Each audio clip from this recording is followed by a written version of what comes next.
Hello.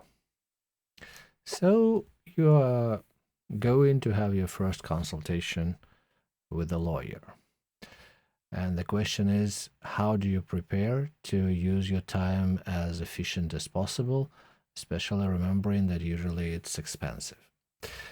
First of all, please make it sure that you send to your lawyer in advance all the documents related to a question.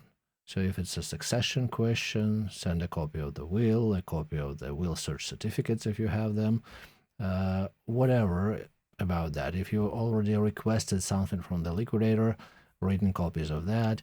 If he or she responded, written copies of that. If you received a letter of formal notice, of course, please send in advance a copy of this formal notice. If you're contacting a lawyer because you are being sued, then probably there is a legal proceeding already sent to you, served on you.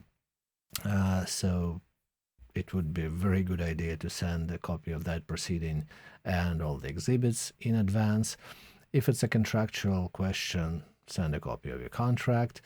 If it's a question related to some immovable property, then the notarial acts are related to that. And again, if there is any exchange with the seller or the buyer, or if the promise to purchase is already there, whatever is related.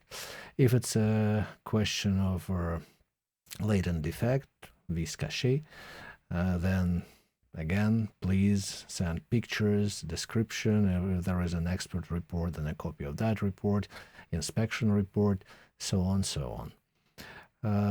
This way, you'll let your lawyer to be prepared and to answer your questions right on the spot instead of using good 40-50 minutes of your consultation only to review your documents. Also, if you're sure what questions are you going to ask, it might be a good idea to send a list of those questions as well. If you know that the story is complicated, it might,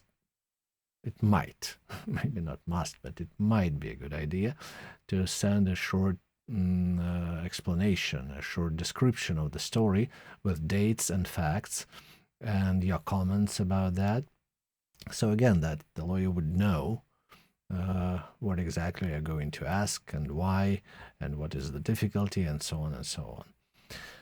By doing that, you will just get as much time for an actual discussion during the consultation as you would probably expect.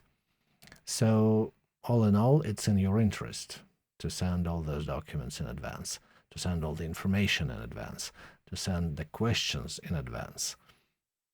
To the extent you can, of course, but at least if you come unprepared, don't be surprised that most of the time is misused or used like not as you expected, because the lawyer doesn't know your story, your lawyer didn't see your documents. If you did not make it sure that by the time of the consultation the lawyer already is aware of everything, and then you will have a profound, proper, rich, and useful consultation for the money you pay. Thank you, and have a nice day.